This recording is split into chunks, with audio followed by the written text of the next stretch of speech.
अच्छा सर, आपने अपनी गुफ्तगू में कल भी मैंने आपसे काफ़ी टाइम लिया था, आज भी गुफ्तगू कर रहा हूँ। तो आप इकबाल और अकबर इलाहाबादी का एक साथ जिक्र करते हैं और जी तासुरी है कि आपके नज़दीक इनकी बड़ी अहमियत है। जी। लेकिन हमारा जो नाक़िस तालिब इल्माना मुतालिया उसमें तो ये दो अलग पैराडाइम की, अलग फ़िक्र के लोग नहीं। मिसाल हम इकबाल, अल्लामा इकबाल मरहूम को लेते हैं, उनकी फ़िक्र में भी उतार चढ़ाव आता रहा। फिर वही इकबाल जो एक वक्त में लिखते थे कि इब्न अरबी के जो तसव्वुरात है वो कुफ्र व ज़ंदक़ा से भरपूर है, और तसव्वुफ़ इस्लाह अखलाक का नाम हो तो मैं उसका सबसे बड़ा हामी हूँ। वो जब फ़लसफ़ियाना माबादुत्तबियाती मुशगाफ़ियों में जाए तो मेरी रूह उससे बगावत करती है, उनका ख़त है। जी जी। फिर वही इकबाल जब उसमें पहुँचते खुतबात में और रिकन्स्ट्रक्शन वाले में, उधर तो बंदा बिल्कुल ही तब्दील है। मतलब ये ठीक कि है। आपने औजार फिर सूफियों वाले उठा लिए, वही इल्हाम इनको साबित करने। ऊपर से आपका पूरा इसरार ये है कि मगरिब का जो जदीद तहजीब है साइंसी, वो है ही इस्लाम का। वो कहते हैं जो तजर्बाती जी तरीक़ है। जी जी। तो ये तो बिल्कुल अजीब व गरीब चीज़ है। तो आपके लिए वो एक आइडियल अल्लामा इकबाल, और आप इसको क्या तवजीह देंगे फिर? देखिए, उसमें मेरी गुजारिश है कि आपकी ये जो अप्रोच है, जो आपने इरशाद फरमाया, मुझे उसमें कोई वो शक की गुंजाइश भी नहीं है। मैं इसको ऐसे ही एक्सेप्ट करता हूँ कि इसमें कोई ऐसी बात नहीं है जो दुरुस्त हो। बिल्कुल दुरुस्त फरमाया। मेरी इन दोनों के बारे में ना, और हसन अस्करी के बारे में भी मेरी राय ये है कि जब फौजें भी हार गई, अगर 2-3 लोग भी महाज पर लड़ रहे हैं, तो उनसे ये तवक्को करना कि वो पूरी तहजीब को उठाकर खड़ा कर देंगे, तो ये मुमकिन नहीं होता। लेकिन उनकी जो जंग है, उनकी जो समत है, इकबाल ने ऐलान जंग जो किया है मगरबी तहजीब दौर हाज़िर के ख़िलाफ़, और अकबर इलाहाबादी की जितनी गहरी इंसाइट है कि ये जो बला हम पे नाज़िल हुई है इस्तेमार की सूरत में, वो क्या है, वो हमारे माशरे को किस तरीके से, हमारे इंसान को और हमारे माशरे को तब्दील कर रही है, वो उन वसाइल की तरफ भी बहुत बलीग इशारे करते हैं।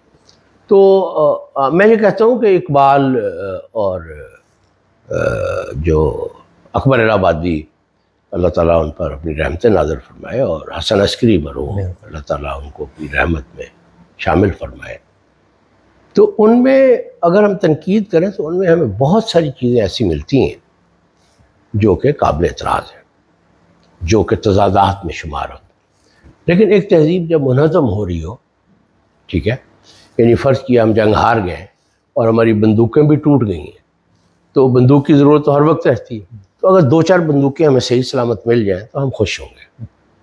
तो मैं ये कहता हूँ कि मुस्लिम तहजीब की, बल्कि दुनिया की सारी तहजीबों की जो एक हमागीर और बहुत गहरी शिकस्त है,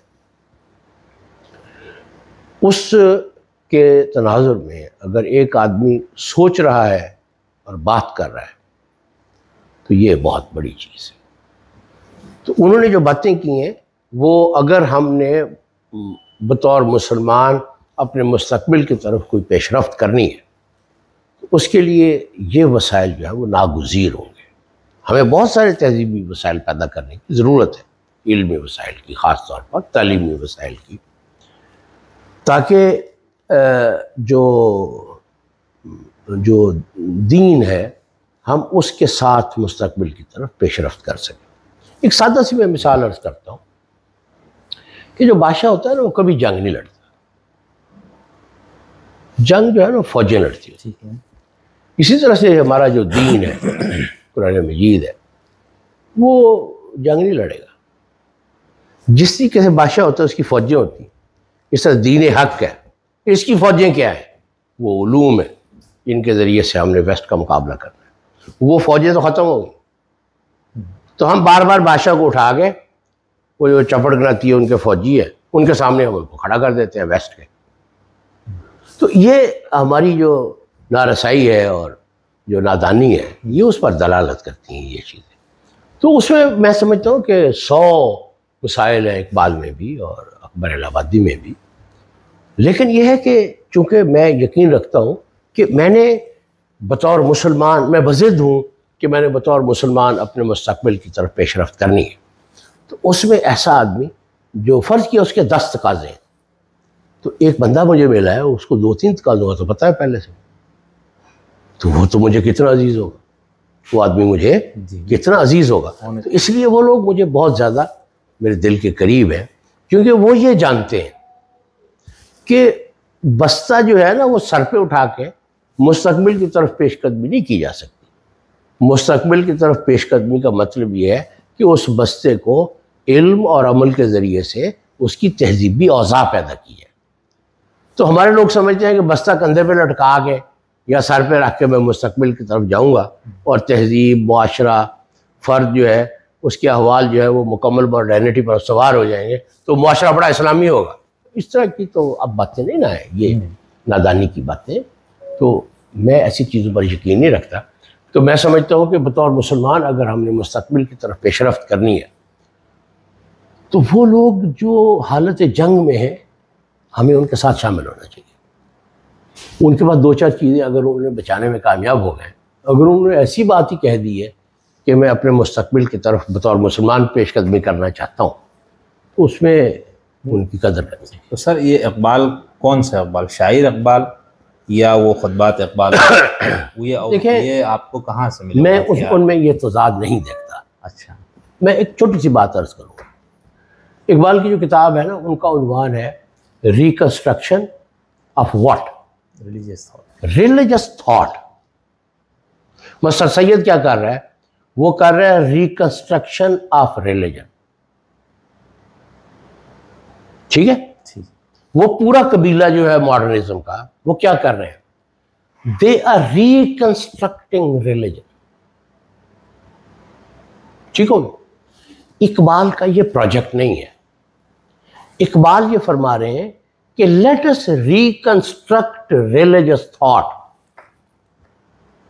कि जो मजहबी फिक्र है उसकी तश्कील नौ की जाए। मॉडर्निज्म जो है, मुस्लिम मॉडर्निज्म, वो मजहब की तश्कील नौ के प्रोजेक्ट पर अमल कर रहा है। सर सैयद जो है, सईद का अपना दावा तो ये नहीं होगा ना। किसका? सर सईद साहब रहमतुल्लाह अलैह का अपना दावा तो ये नहीं होगा।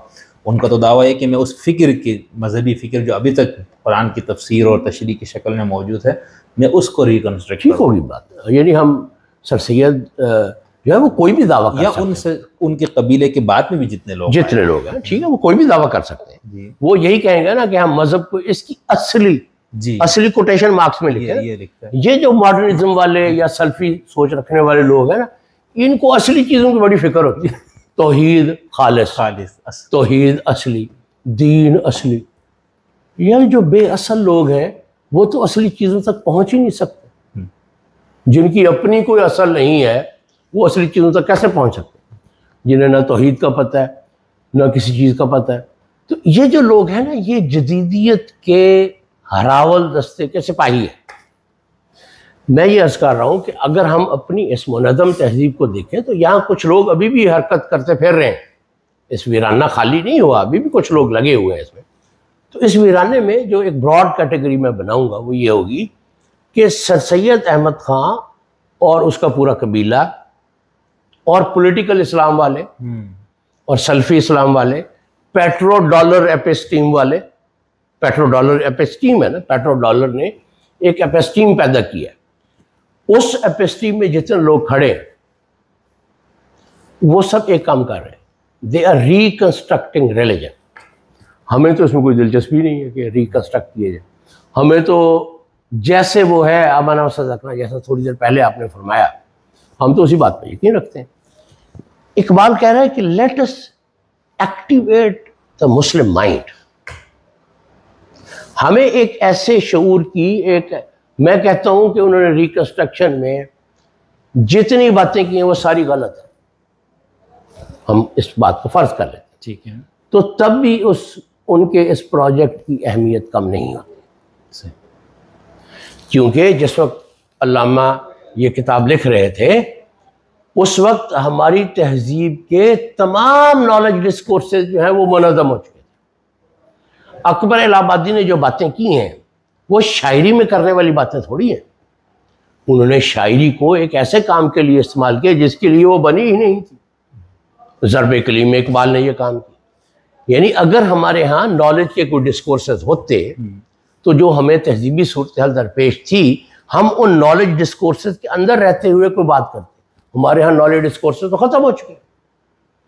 इकबाल उन नॉलेज डिस्कोर्सेस की बहाली पर मज़ेद है कि let us reconstruct religious thought, यानी हमें एक ऐसी फ़िक्र की ज़रूरत है जो मज़हब के जो हक है उसके सिपाही के तौर पर काम करे। ऐसी फ़िक्र की ज़रूरत है, हमें ऐसे शऊर की ज़रूरत है जो उस दीन हक के एक प्यादे के तौर पर, सवार के तौर पर, सालार के तौर पर काम करने के काबिल हो।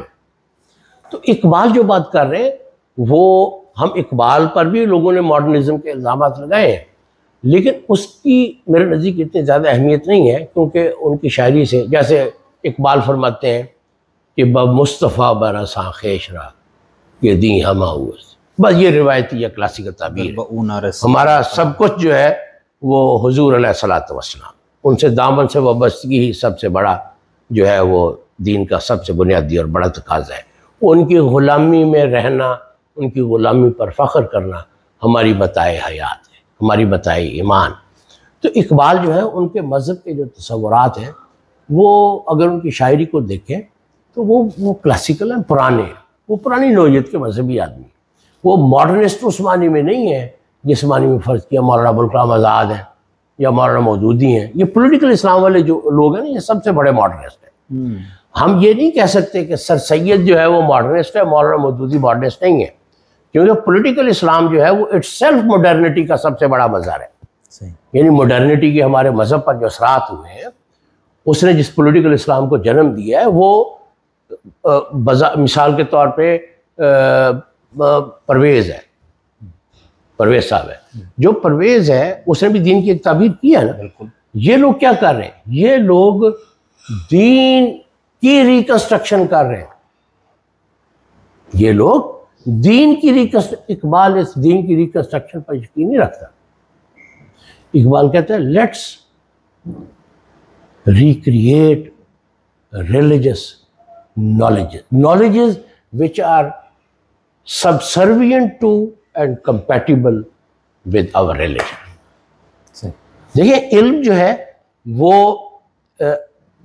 इल्म उन वजूदी अक़दार की रियायत से खाली नहीं हो सकता जिनके तहत वो इल्म पैदा होता है।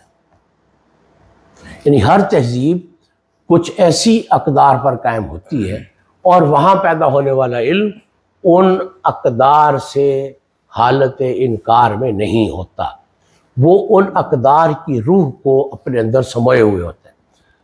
तो मग़रिब ने जो इल्म पैदा किया वो हमारे इतने काम का नहीं है। कुछ चीज़ें हम उसमें इस्तेमाल में ला सकते हैं, बाकी वो कुफ्र ही कुफ्र है, लेकिन हमें उसे एंगेज होना चाहिए और उससे हमें ये सीखने की ज़रूरत है कि हमें इल्म के ऐसे मबाहिस की ज़रूरत है जो मज़हब की फरमाबरदारी और उसके जो मुरादात और मुतालबात हैं उनको तारीख़ में लेकर चलने के काबिल। सही, ये इसमें एक फ़र्क है मुझे।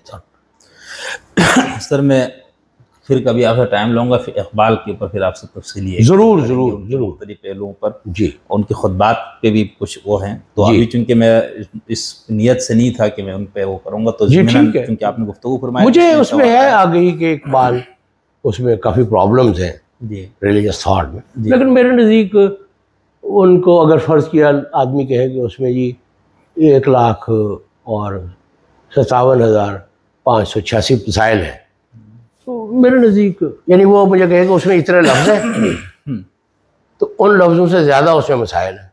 बिल्कुल। तो उसका भी मुझ पर असर नहीं होता, क्योंकि इकबाल जो बात कर रहे हैं उसको समझना चाहिए। आप फ़र्ज़ किया एक अनचार्टेड टेरिटरी में दाखिल होते, एक यानी कोई चीज़ एग्जिस्ट ही नहीं करती पहले। मिसाल के तौर पर कलाम ख़त्म हो गया, इरफान ख़त्म हो गया, हमारी तफसीर के पुराने मबाहिस ख़त्म हो गया, उसूल दीन ख़त्म हो गया, उसूल फ़िक़्ह ख़त्म, कोई नाम ही नहीं लेता है। अब बतौर मुसलमान अगर मैं अपनी तहज़ीब से और जदीद तहज़ीब से वाकिफ़ हूँ तो उसमें सबसे अहम चीज़ ऐसा इल्म है जो मेरे दीन का मुअय्यद हो, जो उनकी अक़दार को, रूहानी अखलाकी अक़दार को अपने अंदर समोए हुए हो। तो वो अगर वो इल्म जो है वो मगरबी डिसिप्लिन्स की तर्ज पर पैदा होगा, वो तो पहले ही इल्म मौजूद है, तो वहाँ तो उसके लिए कोई गुंजाइश ही नहीं है। अगर वो साइंसी इल्म की सूरत में पैदा होगा तो वहाँ भी कोई गुंजाइश नहीं। तो वो जो डिस्कोर्सेज हैं जो इकबाल जिनके बारे में कह रहा है कि नए इल्म की ज़रूरत है, वो रिलीजियस थाट है। रिलीजियस थाट जो है वो हर्मेन्यूटिक्स से पैदा नहीं होता। ठीक है, रिलीजियस थाट ये नहीं होता कि मैं कुरान मजीद की अहादीस की एक ताबीर करना शुरू कर कि जी इस मेरे ख्याल में इसका ये मतलब है, मेरे ख्याल में। ये हमारे जो ज़्यादातर मुफक्किरीन है इस्लाम है, हमारे यहाँ बड़े मुफक्किरीन पैदा होते हैं, मजाक नहीं करता। वो इतने ज़्यादा मुफक्किरीन हैं कि गजाली और राजी और पता नहीं, ये तो बेचारे तिफले मकतब मालूम होते हैं, इतने मुफक्किरीन हैं। तो उनकी तो फौज जफर मौज है जिन्होंने इस्लामी तहजीब को घेर रखा है जी। इतने मुफक्किरीन, वो मुफक्किरीन क्या करते हैं, वो कहते हैं मेरे ख्याल में या मेरे अब्बा जी के ख्याल में या दादाजी के या परदादा जी के ख्याल में इस आयत का ये मतलब है। सही, वो हर्मेन्यूटिक्स को इल्म समझते हैं। हर्मेन्यूटिक्स इल्म है, लेकिन इकबाल जिन डिस्कोर्सेस की बात कर रहा है वो रैशनल है। हमें इस वक्त अक्ली उलूम की, देखें इल्मुल कलाम में जो अक्ल कार फरमा है वो उसका अंदाज सल्बी है। सल्बी का मतलब यह है कि वो एक बात पर बज़िद है कि मैंने अपने अकीदे को इल्म नहीं बनने देना, मैंने अकीदे के अकली दलाइल नहीं लेके आने, मैंने अक्ल की तहदीदात को कायम करना है। मेरी अंडरस्टैंडिंग ये है। अगर हमने अपने अकीदे को ही इल्म बना लिया और उसकी अकली तौजीहात दे दी तो नबी की ज़रूरत तो ख़त्म हो गई ना। जी सर, इल्म कलाम में वजूद खुदा के सारे अकली दलाइल नहीं, वो आजकल के ज़्यादा है, पुराने ज़माने में भी दिए, लेकिन उसको अगर आप गौर से देखें ना तो उनकी नौयत सल्बी है। मैं एक मिसाल अर्ज करता हूँ, मतलब वाजिब वजूद का मसला कैसे साबित करते हैं। वाजिबुल वजूद जो है उसका मसला इल्मुल कलाम में क्या, जो सबसे अहम मसला तो एक ही है ना, वो कैसे साबित करते हैं। वो इस तरह से साबित करते हैं कि वो आलम शहूद में जो वजूद के नकायस हैं उसको इल्मी डिस्कोर्स बना देते हैं, क्योंकि वजूद से हम बाखबर हैं और जिस वजूद से हम बाखबर हैं उसके वजूदी अहवाल ये और उसके नकायस से हमें हमारे शऊर में एक ऐसे वजूद की तलब पैदा हो जाती है जो उन नकायस से खाली हो, और उन नकायस से खाली जो है वो वजूद इस आलम में तो हो नहीं सकता। लिहाजा ये साबित हुआ कि ये जो वजूद है प्लेटो की तरह ये उस वजूद का अक्स है आलम अमसाल। वो कैसे पहुंचा। ये जो रैशनैलिटी है, रैशनैलिटी का एक पैराडाइम तो प्लेटोनिक है ना जी, बिल्कुल। दूसरा पैराडाइम ये साइंटिफिक पॉजिटिविज्म का है। ये दो ही पैराडाइम है ना। अब अगर अफलातून जो है वो अकली काम करते करते अचानक उसे पता चला कि यार काम तो खराब हो गया जी, तो मुझे तो अकली इल्म से आगे भी किसी चीज़ की ज़रूरत है, तो उस चीज़ से हम कैसे इनकार कर सकते हैं। अब कोई बंदा ये भी नहीं कह सकता कि अफलातून रैशनल नहीं है, उससे बड़ा रैशनलिस्ट कौन हो सकता है। लेकिन वो इस चीज़ का सामने लेके आता है कि ऐसे वजूद की हमें ज़रूरत, तो वो चीज़ सल्बी तौर पर साबित की, डायरेक्ट उसकी कोई रियलिटी परसेप्शन। तो अब जब बुनियादी मसला हमने इस तरीके से साबित किया है तो उसके बाद अकल अगर कहे कि जी उस वजूद के जिसको मैंने सल्बी तौर पर साबित किया है उसके 10 दलाइल ये भी हैं, तो वो दलाइल जो है वो उस वजूद के बारे में कोई चीज़ सामने नहीं लेके आते, वो मेरे शऊर की एक तरह से तहदीदात करते रहते हैं। अब सर जैसे हमने फ़लसफ़े में ये पढ़ा कि दो बड़े मकातिब है बुनियादी, बाकी मकातिब उनसे निकले हो जी, एक मादियत पसंद मकतब, एक मिसालियत पसंद। हाँ, तो अफलातून मिसालियत पसंद मकतब का बावा आदम है जी, लेकिन उसके मुकाबले में मादियत पसंद भी तो हजार हा फलसफी गुजरे ना। ये सारा आखिरकार फैसला ही हुआ ना। ये फैसला का मतलब ये हुआ कि मादियत पसंद इनकार के बाद मादियत पसंद बनते हैं। वो कहते हैं कि वजूद की हद जहां तक शहूद है वहां खत्म हो जाती है, इसके आगे कुछ नहीं। उनका ये जो मौक़िफ़ है ये पहले है, इसकी तौजीहात बाद में, ठीक है ना। और अकल से वो जो हमारे मेरे वजूदी जो डिमांड हैं उनको जिस तरीके से वो हल करते हैं वो पॉसिबल नहीं है। तो वो तो ऐसे एक बज़िद होने वाली खाम खा की हट धर्मी वाली बात है ना। ये यकीनन एक बहुत बड़ा मकतब फ़िक्र है। और ज़्यादातर लोग जो हैं वो चूँकि जो फौरी लज़्ज़तें और फौरी जो ज़रूरियात होती हैं उससे ओवरवेल्म हो जाते हैं, तो इसलिए वो कहते हैं कि मादियत पसंदी सबसे बड़ी चीज़ है। लेकिन अगर हम उस पर गौर करें ना